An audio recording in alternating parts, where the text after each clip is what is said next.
সুপ্রিয় দর্শক, সবাইকে স্বাগত জানাচ্ছি এনটিভির সরাসরি স্বাস্থ্য বিষয়ক অনুষ্ঠান আজগর আলী হাসপাতাল সুস্থতার ব্যবস্থাপত্র এই অনুষ্ঠানে। আপনাদের সঙ্গে আছি আমি ডাক্তার মোনা তাহসিন এবং একজন বিশেষজ্ঞ চিকিৎসক রয়েছেন আমাদের সাথে আজ অতিথি হিসেবে। আমাদের সঙ্গে আছেন ডাক্তার নাসিম জাহান, কনসালটেন্ট পেডিয়াট্রিক্স, আজগর আলী হাসপাতাল। ম্যাম, আপনাকে স্বাগত জানাচ্ছি। আপনাকেও ধন্যবাদ। দর্শক, আপনারা চাইলে স্বাস্থ্য বিষয়ক যে কোনো ধরনের পরামর্শের জন্য আমাদেরকে সরাসরি ফোন করতে পারেন স্ক্রিনে দেখানো নাম্বারগুলোতে। ম্যাম, শিশুর জ্বর এবং করণীয় নিয়ে যদি জিজ্ঞাসা করতে যাই, প্রথমে আমাদের জানা প্রয়োজন যে এই সাম্প্রতিক সময়ে কেন জ্বর হচ্ছে বা এই জ্বর হওয়ার পেছনে কি কি কারণ আছে? আপনাকে অসংখ্য ধন্যবাদ। এটা একটি কথা, জ্বর তো ছোট শিশুদের হয়ে থাকে, জ্বর নিয়ে মা বাবারা অনেক চিন্তিত থাকে। তো আমরা প্রথমেই জেনে নিই আমরা জ্বর কখন বলবো। আমাদের স্বাভাবিক যে তাপমাত্রা আছে আমাদের শরীরে সেটা হচ্ছে 97.7 থেকে 98.6 ডিগ্রি ফারেনহাইট পর্যন্ত। এর থেকে যদি 1 ডিগ্রি বেশি হয় তখন তাকে আমরা জ্বর বলে বিবেচনা করি। আর এই জন্য আমাদেরকে থার্মোমিটার দিয়ে মাপতে হবে। থার্মোমিটার দিয়ে মেপে যদি জ্বর আমরা বগলের নিচে পাই 99.4 ডিগ্রি ফারেনহাইট, তখন তাকে আমরা জ্বর বলবো। আচ্ছা, আর এই সাম্প্রতিক সময়ে জ্বর হবার পেছনে কি কি কারণ আছে? এখন আমি যদি বয়স ভেদে জ্বরের কারণটা বলি, আমি প্রথমে আসি নবজাতকের জ্বর। নবজাতক মা এতদিন যে একটা শিশু যখন জন্মগ্রহণ করে তখন স্বাভাবিকভাবে তার মায়ের অনেক চিন্তা থাকে, বেবিটাকে নিয়ে অনেক চিন্তিত থাকে। একে তো সে বুঝতে পারে না তাকে কিভাবে হ্যান্ডেল করবে, তারপর যদি তার কোনো অসুস্থতা হয় এবং কখন সে অসুস্থ হচ্ছে এই জিনিসটাও মার অনেক বুঝতে সময় লাগে। তো আমাদের শিশুদের নবজাতকের জ্বরের কারণ যদি আমি বলি শুরুতে, যে অনেক সময় দেখা যায় যে নবজাতকের জ্বর হলে আমাদের টেম্পারেচার মাপবো, মেপে যদি সত্যি জ্বর আসে তখন অবশ্যই আমরা চিকিৎসকের শরণাপন্ন হবে। এই জ্বরের কারণ হিসেবে দেখা যায় যে অনেক সময় রক্তে জীবাণু থাকা, মানে নিওনাটাল সেপসিস বলে, এটা একটু বড় ধরনের একটা অসুস্থতা, এতে অবহেলা করা যাবে না। জ্বর আসলে আমাদের অবশ্যই আমাদের ডক্টরের কাছে নিয়ে যেতে হবে। এছাড়া আরও কিছু জ্বর, যে বাসায় ধরেন অনেক ছোট বাবুরা থাকে বা বড়দেরও ঠান্ডা সর্দি কাশি জ্বর এই সাম্প্রতিক সময়ে যেগুলো হচ্ছে সেগুলো কিন্তু নবজাতকদের হয়ে যায়, কারণ নবজাতকদের রোগ প্রতিরোধ ক্ষমতা এত কম থাকে এবং তাদের সংস্পর্শে থাকে যেহেতু। হ্যাঁ, তারপর তো আমাদের তাদের ভ্যাকসিনও দেওয়া হয়নি, যার ফলে তাদের অত সুরক্ষিত থাকে না। তাদের কিন্তু ওদের কাছ থেকে জ্বরটা চলে আসে। সেইভাবে তাদের ইনফ্লুয়েঞ্জা লাইক ইলনেস হতে পারে, অনেক সময় দেখা যায় যে নিউমোনিয়া হয়ে যায়। আর আরেকটা আছে যেটা হচ্ছে তাদের যদি প্রথম দিকে যদি দেখা যায় তাদের খাওয়াটা ঠিক মতো না হয় অথবা তাদের যদি নিউনাটাল জন্ডিস হয়, সেই ক্ষেত্রে তাদের তাপমাত্রা বেড়ে যায় শরীরের। ওটা অনেক সময় দেখা যায় যে আমাদের রক্তে লবণের মাত্রা উঠানামা করে, তখন কিন্তু জ্বর চলে আসে। তাহলে এই গেল নবজাতকের জ্বর। নবজাতকের জ্বর হলে আমরা কখনোই অবহেলা করব না, তাকে অবশ্যই আমরা ডাক্তারের কাছে নিয়ে যাব। এরপরে আমি যদি 3 বছরের নিচে যারা আছে তাদের দেখা যায় খুব ঘন ঘন জ্বর হয়, বাবা মা খুব চিন্তিত থাকে যে প্রতি মাসেই জ্বর আসছে। এখন এদের বেশিরভাগ ক্ষেত্রে দেখা যায় যে এটা ঠান্ডাজনিত সমস্যা, যে ভাইরাস দিয়ে হচ্ছে। তারপর আমাদের যে ইনফ্লুয়েঞ্জা, তারপরে যে বর্তমান যে আমাদের কোভিড-19 এবং ডেঙ্গু ফিভার, এগুলো সব ভাইরাসজনিত কারণেই হয়। এরপরে যদি আমি ব্যাকটেরিয়াজনিত কারণে কোনো অসুস্থতা বলি, তার মধ্যে আছে টাইফয়েড ফিভার, আর একটু গলায় যদি সমস্যা যেমন ফ্যারিনজাইটিস হয়, টনসিলাইটিস হয়, অনেক সময় দেখা যায় যে আমাদের সাইনাস ইনফেকশনে সাইনোসাইটিস। এছাড়া কিছু কিছু জ্বর আছে যে প্রস্রাব ইনফেকশন নিয়ে বা শিশুরা জ্বর নিয়ে আসে। আর তাছাড়া অনেক সময় শরীরে যে কোনো অসুস্থতার একটি বহিঃপ্রকাশ হচ্ছে জ্বর হওয়া। তাহলে দেখা যাচ্ছে যে জ্বর আসলে কোনো রোগ নয়, এটি একটি রোগের লক্ষণ মাত্র। কাজে আমাদের সেই লক্ষণ দেখেই আমরা বুঝবো যে বাচ্চাটা অসুস্থ, সেই অনুযায়ী তার বাকি যে সমস্যাগুলো আমরা হিস্ট্রি থেকে নিতে পারবো, প্লাস আমি বাবুকে দেখে বুঝতে পারবো বাকি সমস্যাগুলো দিয়ে আমি জ্বরকে ডায়াগনোস করতে পারবো। আন্ডারলাইং কোনো ডিজিজ বা কোনো কন্ডিশনের কারণে এটি হয়ে থাকে, হ্যাঁ, ওগুলো কিছু আছে কিনা এইভাবে আমাদের বুঝতে হবে। ম্যাম, একজন দর্শক যুক্ত হয়েছেন এর মধ্যে, তার ফোনটি নিয়ে আসবো। দর্শক, আপনার নাম বলে প্রশ্নটি করবেন। জি, আসসালামু আলাইকুম, আমি রেজা বলছিলাম। ওয়ালাইকুম আসসালাম। জি বলুন। জি, আমি রাজাবাগ থেকে বলছি। আমার বেবির বয়স হচ্ছে 2 মাস 15 দিনের মতো। আচ্ছা। তো ওকে হচ্ছে চেকআপে নিয়ে যাওয়া হয়েছিল, ওকে মেডিসিন দেওয়া হয়েছে, ওর ঠান্ডা লেগে আছে বেশ কিছুদিন যাবতই। তো ওকে একটা স্প্রে দেওয়া হয়েছিল নাকে দেওয়ার জন্য, প্লাস একটা ঠান্ডার ওষুধও দেওয়া হয়েছিল। বাট এখনো হচ্ছে এটা ভালো হচ্ছে না, বুকে একটু শব্দ হচ্ছে। আচ্ছা ম্যাম, কোনো প্রশ্ন আছে? ধন্যবাদ। দর্শক, আমি জানতে চাচ্ছি যে আপনার বেবি 2 মাস বয়স, আপনি বলেছেন তার ঠান্ডা লেগে আছে। এখন এই ঠান্ডার সাথে কি তার কাশি আছে? না, তার কাশি নেই। আচ্ছা, তার কি জ্বর আছে? না, জ্বরও নেই। আচ্ছা, শুধু ঠিক আছে। সর্দি সমস্যা বলছেন, ঠিক কি আছে, করবেন এক্ষেত্রে এখন? আমাদের যে আপনার সাথে পরামর্শ হলো যে অনেক সময় শিশুদের আমাদের নেজাল অবস্ট্রাকশন বলি, ওদের ছোট নাকের ফোঁটা ছোট, এখানে ময়লা জমে অনেক সময় নাক বন্ধ হয়ে যায়।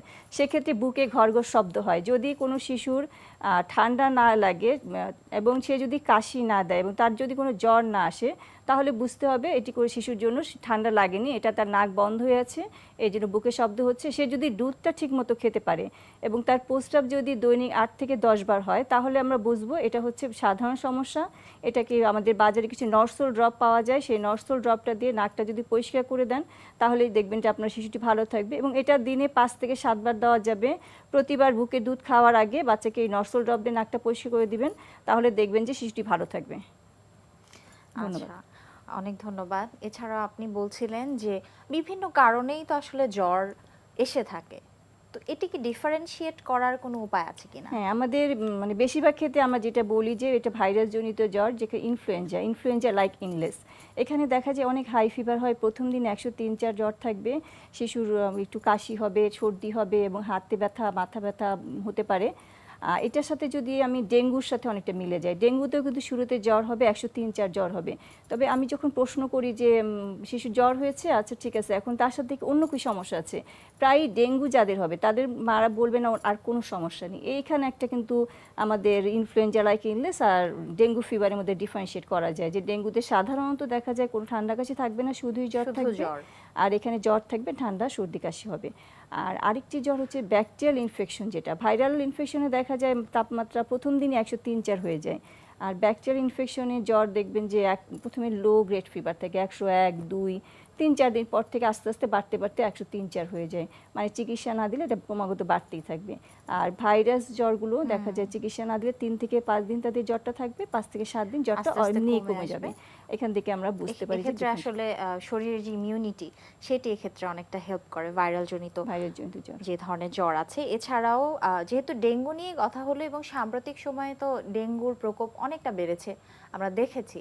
তো ডেঙ্গু জ্বরের কি কি লক্ষণ হতে পারে শিশুদের হ্যাঁ, ক্ষেত্রে? আপনি ভালো বলেছেন, কারণ ডেঙ্গু জ্বরে আসলে এখন হচ্ছে আমাদের ডেঙ্গুর প্রাদুর্ভাব অনেক বেশি। এখন করোনা এবং ডেঙ্গু দুটি পাশাপাশি চলছে, এটা নিয়ে আমাদের সবারই খুব অবস্থা, খুব আমরা বাজে চিন্তিত অবস্থায় আছি আসলে, আমরা। হ্যাঁ। বিশেষ করে আমরা ডক্টররা যখনই আমার কাছে আসে অনেক জ্বর নিয়ে আসছে, এটা ডেঙ্গু নাকি করোনা নাকি এটা কোনো ইনফ্লুয়েঞ্জা লাইক ইলনেস, আমাদের বেশ সমস্যায় পড়তে হচ্ছে। তো ডেঙ্গুর লক্ষণগুলো অনেকটা ইনফ্লুয়েঞ্জা লাইক ইলনেসের মতো, সেখানে দেখা যায় 103-4 জ্বর হবে, তারপরে জ্বরের সাথে আরও কিছু বিপদ চিহ্ন থাকে। আমার ডেঙ্গুর হচ্ছে 2 ধরনের আছে, একটি হচ্ছে ক্লাসিক্যাল ডেঙ্গু, যেটা সাধারণ ডেঙ্গু, সেটা মোটামুটি ইনফ্লুয়েঞ্জার যেই সমস্যাগুলো তার সাথে মিলে যায়। আর আরেকটি হচ্ছে যে তার dengue haemorrhagic fever. Dengue haemorrhagic ফিভারটা একটু বিপজ্জনক। তো সাধারণ ডেঙ্গু যেটা বললাম, স্বাভাবিক ডেঙ্গু, সেটা হচ্ছে ক্লাসিক্যাল ডেঙ্গু, সেখানে জ্বর থাকবে 2-3 থেকে 5 দিন জ্বর থাকবে, জ্বরটা কমে যাবে আর এরপরে সে ভালো হতে শুরু করবে। এর মধ্যে কিছু র্যাশ আসে, 3 থেকে 5 দিনের মধ্যে শরীরে দেখে লাল লাল দানাদার র্যাশ হচ্ছে, শিশুটা একটু দুর্বল থাকবে এবং খেতে চাবে না, অরুচি থাকবে খাওয়া দাওয়ায়, আর বমি 1-2 বার করলেও করতে পারে। কিন্তু যেটা হচ্ছে ডেঙ্গু হেমোরেজিক ফিভার বা যেখানে মানে সিভিয়ার ডেঙ্গু যেটা টার্ন করতে পারে, সেই ডেঙ্গুতে দেখা যায় অনেক জ্বর হবে, জ্বরের 2-3 দিনের সময় তার প্রচুর বমি হবে, শিশু কিছুই খেতে পারবে না, অনেক দুর্বল থাকবে এবং ইরিটেবিলিটি থাকবে এবং তার যেই এক্সপ্রেশনটা দেখা যাবে অনেক অস্থিরতা করছে, তার কিছু ভালো লাগছে না, অনেক সময় দেখা যায় পেটে ব্যথা করে এবং সে কিছুই পেটে রাখতে পারবে না। এটা হচ্ছে ডেঙ্গু, সিভিয়ার ডেঙ্গুর একটা লক্ষণ। এর সাথে অনেক সময় ব্লিডিং হয়, বিভিন্ন জায়গা দিয়ে রক্তপাত হয়। আর এই সিভিয়ার ডেঙ্গুর আরেকটা যেটা হচ্ছে ডেঙ্গু শক সিনড্রোম। অনেক সময় ডেঙ্গুতে কি হয়, ডেঙ্গুতে যখন মশা কামড় দেয়, ডেঙ্গু জীবাণু ঢুকে, ডেঙ্গু হচ্ছে ব্লাড ভেসেলসের কিছু ড্যামেজ করে, যার ফলে আমাদের শরীরে যে রক্তর যে জলীয় অংশটা, যেটাকে আমরা প্লাজমা বলি, প্লাজমা লিকেজ হয়, সেটা পেটে চলে যায়, অনেক সময় ফুসফুসে যে শ্বাসকষ্ট করে এবং অতিরিক্ত যদি হয় সেক্ষেত্রে অনেক সময় রক্তচাপ কমে যায়। আমাদের একটা প্রচলিত হচ্ছে যে আমরা যে অনেক সময় বলি জ্বর আমি 2-3 দিন বাসায় বসে অপেক্ষা করব, জ্বর চলে গেলে তো ভালো। জি ম্যাম, কি করতে হবে জানবো, তার আগে একটি ফোন নিয়ে আসবো। হ্যাঁ, দর্শক আপনার নাম বলে প্রশ্নটি করবেন। আসসালামু আলাইকুম। ওয়ালাইকুম ম্যাডাম। আসসালাম। আসসালামু আলাইকুম আপু। আপু, আমার বাবুর বয়স 2.5 বছর। ওর প্রচুর ঠান্ডা লেগেছে, হুট করে নাক দিয়ে সম্পূর্ণভাবে তার পানি পড়তেছে আচ্ছা এবং তার খেতে গেলেই তার প্রচুর বমি হচ্ছে, আচ্ছা, কতদিন যাবত নাক দিয়ে হচ্ছে? পানি পড়তেছে। কতদিন থেকে হচ্ছে এটি? জি আপু, আজকে 1 মাস। 1 মাস। কোনো চিকিৎসা নিয়েছেন? জি, আমি ওষুধ খাইয়েছি ঠান্ডার, বাট কোনোভাবেই তার কমতেছে না এবং সে কাশতে কাশতে তার চোখ দিয়ে পানি পর্যন্ত চলে আসছে। আচ্ছা ম্যাম, কোনো প্রশ্ন আছে? ধন্যবাদ। আপনার শিশুর বয়স বললেন 2.5 বছর এবং তার নাক দিয়ে পানি পড়ছে, তার সাথে কি কাশি আছে? হ্যাঁ হ্যাঁ আপু, প্রচুর কাশি আছে আচ্ছা, তার এই কাশিটা এবং কি সে এর জন্য সন্ধ্যা বা- ভাত খেতে পারছে না, খেলেও সে বমি করে দিতেছে এই এবং কাশিটা কি বমির সাথে সন্ধ্যার প্রচুর দিকে কফ বাড়ে? যাচ্ছে। কাশিটা কি বাড়ে সন্ধ্যার সময়?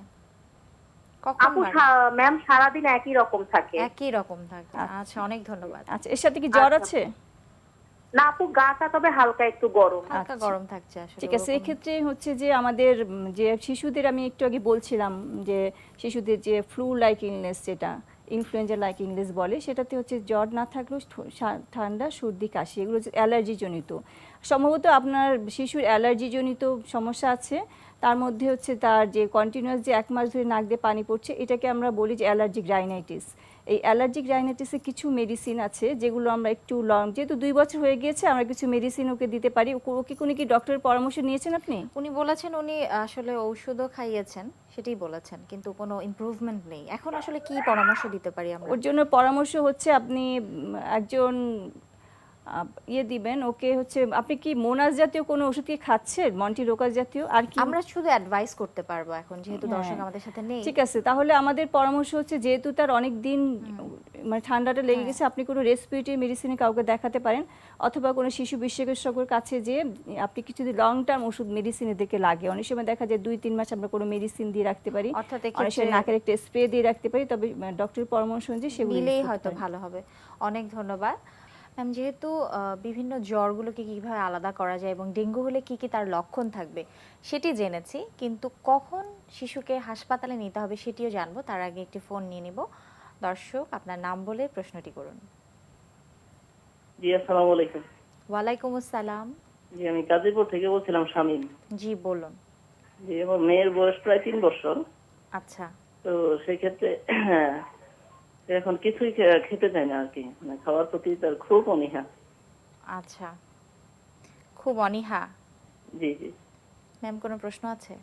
আচ্ছা, আপনার এই শিশুর যে খাবার অনীহা, এটা কি রিসেন্টলি হয়েছে নাকি অনেক আগে থেকেই?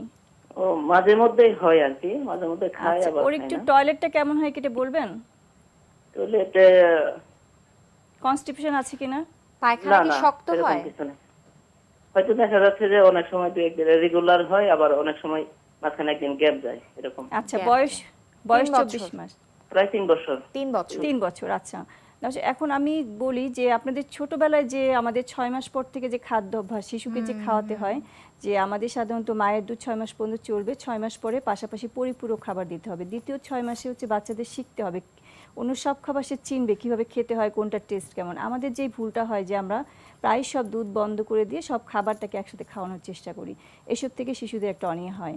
আরেকটা হচ্ছে যে তাদের যদি কনস্টিপেশন থাকে, স্টুল যদি হার্ড হয়, প্রতিদিন যদি টয়লেট ট্রেন না থাকে, সেক্ষেত্রে দেখা যায় পেটের মধ্যে টয়লেট ময়লাগুলো, ট্রেনিংটা এক্ষেত্রে হ্যাঁ, জরুরি, প্রতিদিন হ্যাঁ, বসাতে প্রতিদিন হবে। টয়লেটে বসাতে হবে, টয়লেট ট্রেন করাতে হবে। প্রতিদিন যদি সে টয়লেট করে তখন পেট খালি থাকবে এবং সে খাওয়ার রুচি খাবারের থাকবে, রুচিটা হ্যাঁ। আসবে। আর আরেকটা জিনিস, আমাদের খাবারের সিস্টেমটা জানতে হবে, কিভাবে খাওয়াবো।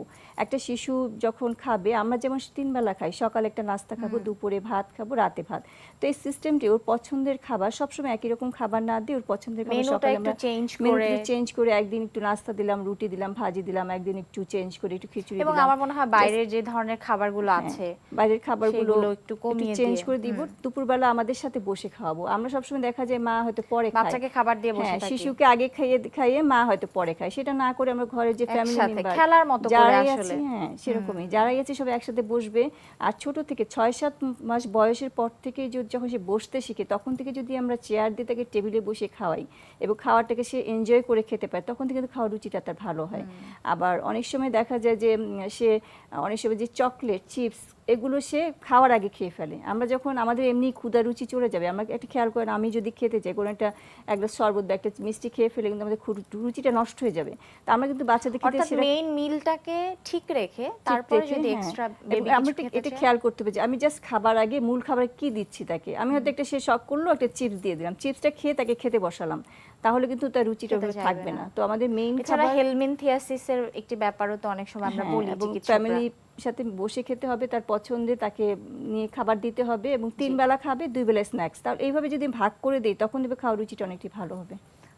অনেক ধন্যবাদ। একজন দর্শক যুক্ত হয়েছেন এরই মধ্যে। দর্শক, নাম বলে প্রশ্নটি করবেন। জি, আমি নারায়ণগঞ্জ থেকে নুরুদ্দিন খন্দকার রিপন বলছি। আচ্ছা তো আমার একটি মেয়ে বেবি আছে, ওর বয়স 2 বছর। আচ্ছা তো ওর প্রবলেমটা হচ্ছে ওর একটা হার্ড স্টুল, হ্যাঁ, মানে আচ্ছা। অনেক শক্ত পায়খানা। তো একটা ডক্টরের সাজেশনে একটা ওষুধ খাওয়াচ্ছি, সেটা হচ্ছে ইজি লাইফ। তো এই ওষুধটা দীর্ঘদিন খাওয়াচ্ছি, কিন্তু বন্ধ করলে ওষুধ খাওয়া চলাকালীন একটু ভালো হয়, কিন্তু ওটা বন্ধ করে দিলে সেই আগের মতো। তো এটার স্থায়ী সমাধানটা কি একটু kindly বলবেন? খাবারের তালিকায় কি থাকে শিশুর খাবারের তালিকায়? স্বাভাবিক হ্যাঁ, সব আমরা খাবার? যতটা পারি সবজি, হ্যাঁ, তারপরে পেঁপে এগুলো দিয়ে খাওয়াই। আচ্ছা, আর এটা তো, শিশু কি বাইরের কোনো দুধ খায় ফিডারে? না না না না, বাইরে কোনো দুধ না। এই যে হ্যাঁ, এই গরুর দুধটা দেই, মানে আচ্ছা। গরুর দুধটা হচ্ছে যেটা হচ্ছে অনেক আমরা ধন্যবাদ গায়ের দর্শক। দুধ যেটাকে বলে আর কি, sorry। অনেক ধন্যবাদ। ধন্যবাদ। ওনার বয়স বললেন? 2 বছর, হার্ড স্টুল, ওষুধ খেলে ভালো থাকে, বাট বন্ধ করলে আচ্ছা। আবার একই রকম ওনার জন্য সমস্যা হয়। একই পরামর্শ যে তাকে টয়লেট ট্রেনটা ইম্পর্টেন্ট, Training করতে সবচেয়ে হবে, বেশি হ্যাঁ। Important toilet train. কারণ বেশিরভাগ সময় দেখা যায় কি যে শিশু যখন বলে যে আমার টয়লেট পেয়েছে, তখন আমাদের পটিতে বসানো হয়। কিন্তু এটা যদি আমরা রেগুলার সকালে খাবার পরে একবার বসানো হয় এবং সন্ধ্যার পরে একবার বসানো হয়, তাহলে তো টয়লেটের রেগুলারিটি আসলে অত হার্ড হবে না।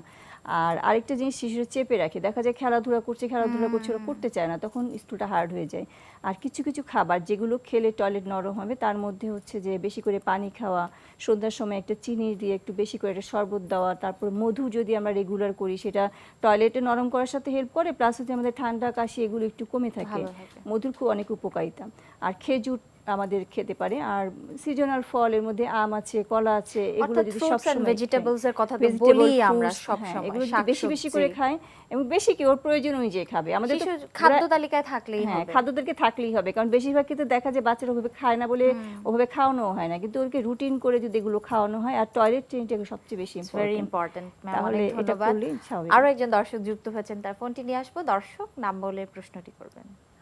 আসসালামু আলাইকুম। ওয়ালাইকুম আসসালাম। আমি হরিরামপুর থেকে রশিদ বলছিলাম। জি বলুন।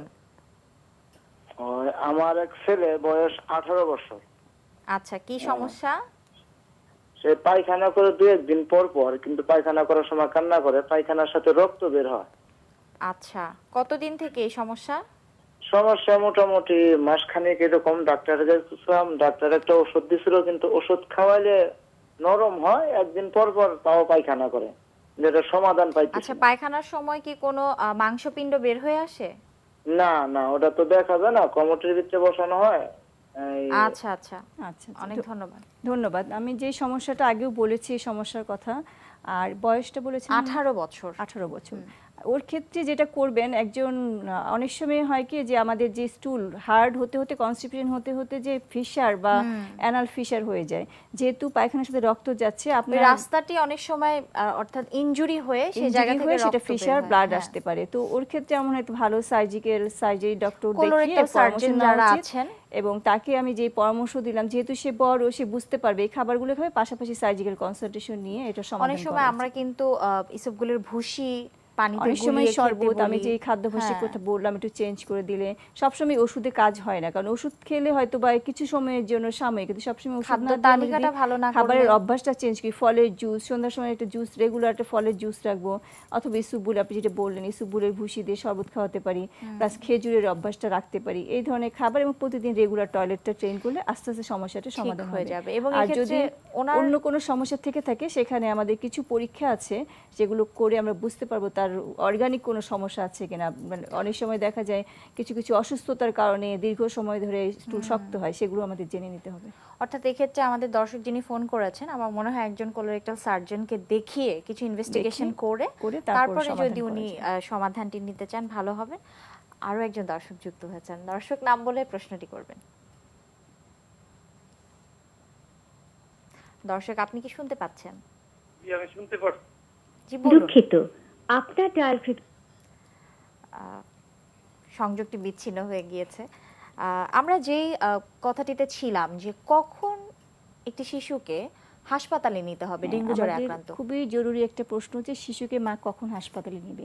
মাকে যে জিনিসগুলি বাসায় খেয়াল করবে। আমরা জ্বরের সাধারণত আমরা যেটা কমন আছে যে জ্বর 3 দিন ধরে অপেক্ষা, ওইটা আমি বলছিলাম যে 3 দিন ধরে অপেক্ষা করে আমরা ডাক্তারের কাছে নিই, কিন্তু ডেঙ্গু জ্বর হওয়ার পর থেকে আমাদের এটাতে আর সীমাবদ্ধতা থাকবে না।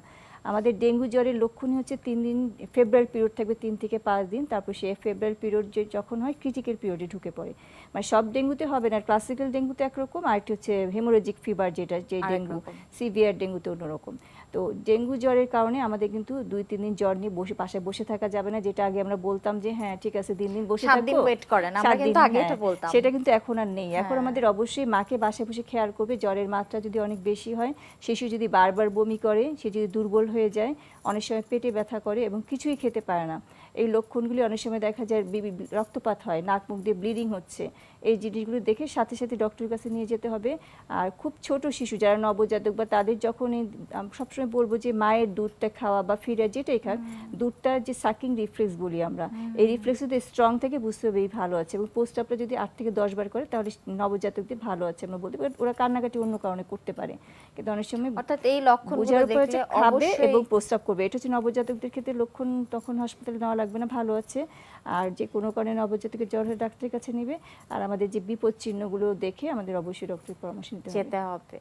আর একটি ফোন আছে, ফোনটি নিয়ে আসবো। দর্শক নাম বলে প্রশ্নটি করবেন। হ্যালো, জি শুনছি, বলুন।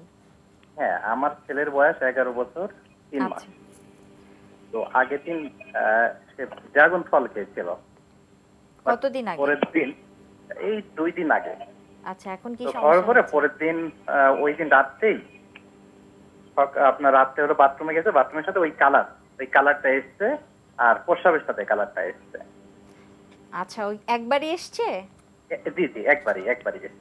আচ্ছা, অনেক ধন্যবাদ। জি, জি, এক্ষেত্রে আচ্ছা, আপনি এখন চিন্তিত হচ্ছেন তাই তো? জি জি জি। জি, আচ্ছা, অনেক ধন্যবাদ, সাথে ধন্যবাদ। থাকবেন। ড্রাগন ফল খাওয়ার পরে প্রস্রাব এবং পায়খানার রংটা সেই আচ্ছা, ফলের অনেক মতোই সময় পার্পলিশ আমাদের কালার যে হয়েছে। ফলগুলোতে কিছু থাকে কালারিং এজেন্ট থাকে, তো সেগুলো খেলে কিন্তু প্রস্রাব লাল হতে পারে। যার মধ্যে ড্রাগন ফল আছে, বিট আছে, বিটরুট যেগুলো বলি, হ্যাঁ। বিট জাতীয় এইগুলো খেলে এটা কোনো অসুবিধা নেই দর্শক, এটা আপনি নিশ্চিত থাকতে পারেন, এটা আপনার ফল খাওয়ার জন্যই হয়েছে। এছাড়াও আপনি বলছিলেন যে কোন সময়ে আমরা শিশুকে হাসপাতালে নিয়ে যাব। অনেক সময় কিন্তু আমরা দেখি যে শিশুদের ক্ষেত্রে জ্বরের সাথে খিঁচুনির একটি যে ফিচার, সেটি কিন্তু আসে অনেক সময়। তো এটি কেন হয়? আচ্ছা, জ্বরের সাথে আমাদের প্রথমে কারণগুলি যদি আমি বলি, কি কি কারণে জ্বরের সাথে খিঁচুনি আসতে পারে। একটি হচ্ছে যে আমরা ফেব্রাইল সিজার বলি, ফেব্রাইল কনভার্সন, সেটা হচ্ছে 6 মাস বয়স থেকে 6 বছর বয়স পর্যন্ত বাচ্চাদের হয়ে থাকে।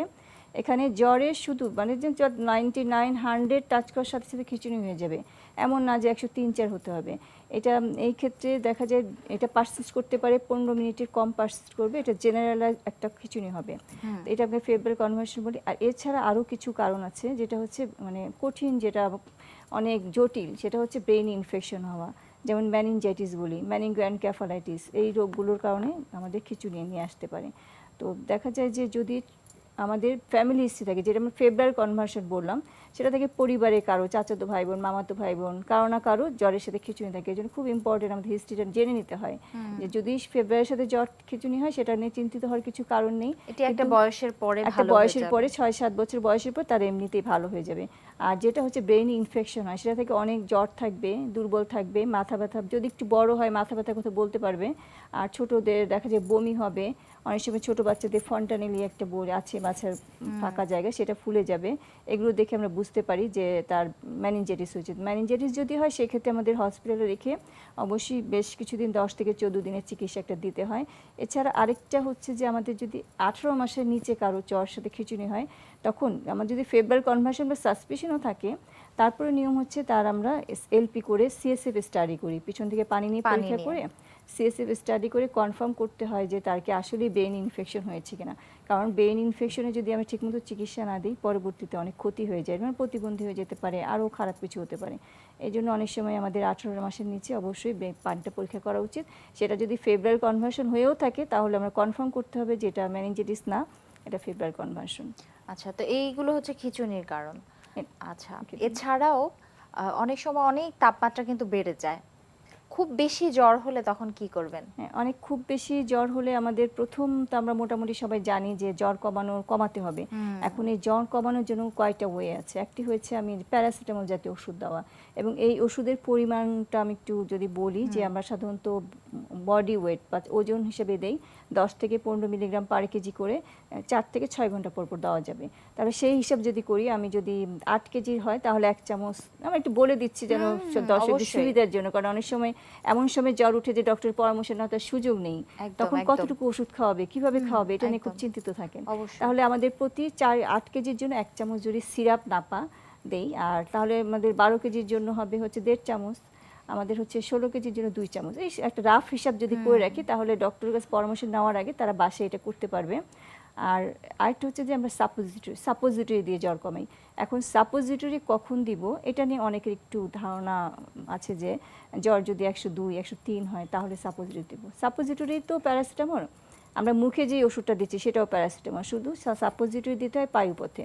এবং সাপোজিটরি দেওয়া যাবে যারা হচ্ছে মুখে খেতে পারছে না, বমি করছে, সেটা কিন্তু 100 জ্বর হলেও দেওয়া যাবে। এটা আমাদের একটা ভুল ধারণা, অনেক অনেকের সময় যে বলে খুব বেশি টেম্পারেচার না উঠলে দিতে না চান উঠলে না। দিতে চায় না, বা অনেকে বলে না এটা ভয় দেওয়া পান। যাবে না। আসলে কথাটা তা না, কথাটা হচ্ছে যে আমাদের যে বাচ্চা খেতে পারবে না, ঘুমের মধ্যে জ্বর আসছে, তারপর হচ্ছে যে সে খুব অনেক অস্থির, তাকে আমি 100 জ্বর হলে আমি আর জ্বরটা বাড়তে দিব না। আমার কাজ হবে জ্বর বাড়তে না দিয়ে কত তাড়াতাড়ি জ্বরটাকে কমিয়ে রাখা, কারণ জ্বরের সাথে খিঁচুনি তো হয়, আমি একটু বললাম।